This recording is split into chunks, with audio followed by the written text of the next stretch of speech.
pagi rekan-rekan. Selamat pagi. Sebelumnya terima kasih atas kehadirannya.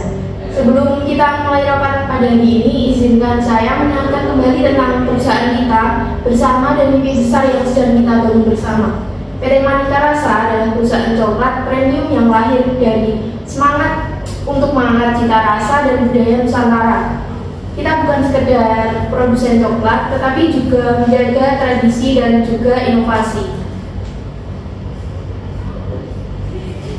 Produk kita menggunakan bahan baku kakao lokal terbaik, hasil kerja keras para petani yang kita bina langsung. Di setiap batang coklat, kita membawa cerita tentang tanah subur Indonesia, tentang jerih payah dan dedikasi petani kita. PT Manika Rasa ini memiliki visi menjadi perusahaan coklat premium terbaik di Asia Tenggara dan juga membawa nilai budaya dan etika dalam setiap langkah. Kita di sini adalah keluarga. Masing-masing dari kalian punya peran penting dalam mewujudkan mimpi besar ini, dari produksi, pemasaran, SDM hingga keuangan. Nah, hari ini saya ingin berdiskusi tentang apa yang sudah kita capai. Saya ingin bertanya pada Atia, bagaimana kondisi produksi? Baik, saya selaku manajer produksi, sejauh ini proses produksinya sudah sangat lancar. Kami terus menggunakan kakao lokal berkualitas tinggi dari petani yang sudah kita sepakati. Petani semakin memenuhi syarat dan panennya lebih konsisten. Kami juga akan bereksperimen dengan varian baru yang menggabungkan coklat dengan budaya-budaya yang ada di Indonesia. Ini akan menjadi fitur unik dari perusahaan kita. Baik, terima kasih Atia. Lalu Rahajen, bagaimana dengan pasar dan konsumen kita? Pasar merespon positif, Bu. Konsumen semakin antusias dengan produk kita karena mereka tahu bahwa kita telah memiliki produk yang memiliki latar belakang tentang cerita petani, budaya, dan juga keberlanjutan. Kemudian kami juga telah aktif dalam media sosial dengan membuat cerita dan menampilkan video yang berisi tentang proses pembuatan coklat dan juga inspirasi batik di kemasannya, sehingga engagement kita bisa meningkat pesat dan penjualan stabil menjadi naik. Baik, terima kasih atas informasinya. Itu adalah kabar yang sangat baik. Lalu untuk Ulum, bagaimana dengan para karyawan? Para karyawan semakin termotivasi, Bu. Lingkungan kerja yang sangat hangat dan inklusif menjadi kunci. Kami rutin mengadakan pelatihan kerja dan sesi sharing agar setiap karyawan merasa dihargai dan bisa berkembang. Bahkan beberapa karyawan sudah punya ide-ide baru yang menarik untuk produksi. Wah, bahkan mereka juga menyalurkan ide ya. Hebat, terima kasih Ulum. Lalu untuk Tria, bagaimana kesehatan keuangan kita?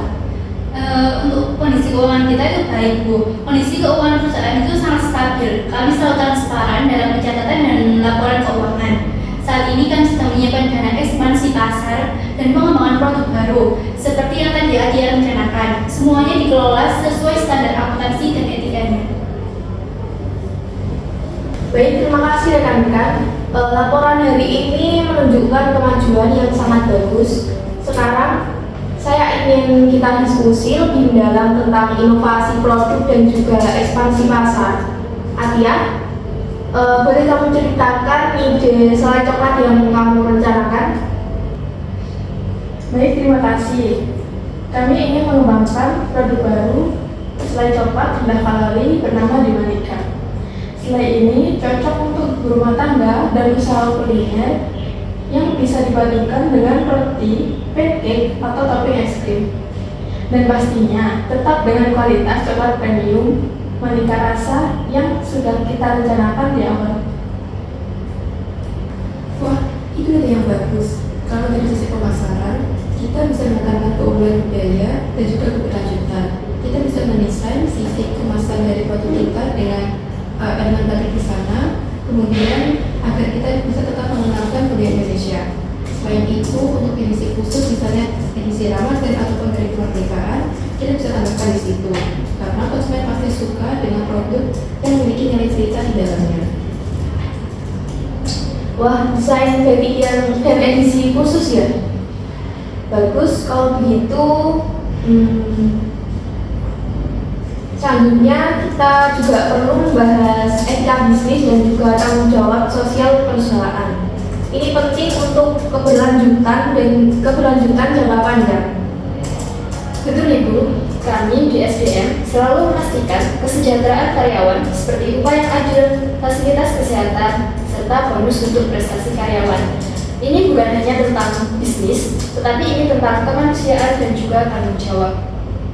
Saya juga sudah pastikan semua laporan keuangan perusahaan dilakukan secara transparan dan akuntabel agar stakeholder itu percaya pada perusahaan kita. Karena bagi saya, keuangan yang sehat adalah fondasi untuk inovasi dan ekspansi bagi perusahaan kita. Izin menambahkan, dan juga saya rasa kita perlu memastikan edukasi konsumen tentang produk kita dan juga keberlanjutannya. Kita perlu menunjukkan bagaimana aneka rasa bisa menunjukkan bahwa aneka lokal memiliki nilai yang tinggi dan juga menjaga budaya Nusantara. Selain itu, dengan adanya nilai jual ini bisa membedakan kita dengan pesaing yang lainnya. Wah, ide yang bagus. Terima kasih semua. Kalian semua telah melaksanakan tanggung jawab dengan sangat baik.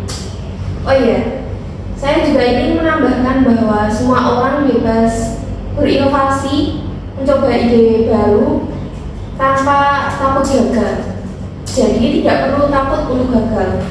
Perlu diketahui kalau kegagalan itu hanya bagian dari proses belajar. Baik, saya selaku manajer produksi akan terus memantau dalam penambahan budaya kerja yang suportif, tim produksi yang selalu melakukan inovasi agar produk kita mengikuti tren pasar yang ada pada saat ini. Saya sangat setuju dengan pendapat kalian. Menurut saya, selain itu, kita juga memerlukan sesi brainstorming yang rutin sehingga semua karyawan bisa merasakan bahwa mereka dilibatkan dan juga mereka memiliki kesempatan untuk belajar dan juga kemampuan untuk menyuarakan pendapatnya. Dan jangan lupa, sekecil apapun keberhasilan karyawan harus kita rayakan karena ini akan memupuk semangat kerja sesama tim. Iya, benar. Saya setuju dengan pernyataan yang telah rekan-rekan sampaikan. Dengan inovasi, etika, dan semangat keluarga, kita siap ekspansi ke luar negeri. Nah, Rahajun, bagaimana rencana ekspansi ke Malaysia, Singapura, dan juga Filipina? Kami sudah survei pasar mereka berdasarkan hasil survei kami. Selera coklat mereka cukup mirip dengan kita. Kami tetap akan menyesuaikan rasa dan juga desain dari kemasan kita agar tetap terasa mewah dan juga memiliki ciri khas dari Indonesia. Kemudian, berdasarkan izin dari kegiatan kami juga akan tetap melakukan promosi digital dan juga berkolaborasi dengan influencer lokal serta mengikuti pameran-pameran di tingkat internasional. Anggaran untuk ekspansi ini sudah kami siapkan Ibu. Fokus kami sekarang mengenai efisiensi logistik dan kelancaran dalam distribusi. Baiklah, saya bangga pada kalian semua. Kalian sudah membuktikan bahwa Monica Rasa bukan hanya bisnis, tapi juga rumah kedua yang membanggakan. Dengan semangat inovasi, etika, dan budaya, PT Monica Rasa siap membawa permata coklat Nusantara ke mancanegara. Baik, sekian untuk rapat hari ini. Terima kasih pada rekan-rekan yang telah hadir pada rapat hari ini. Saya berharap produksi kita akan berjalan sesuai dengan yang telah kita sepakati di awal. Sekian dari saya tutup terlebih dahulu. Terima kasih. Selamat siang rekan-rekan. Selamat siang.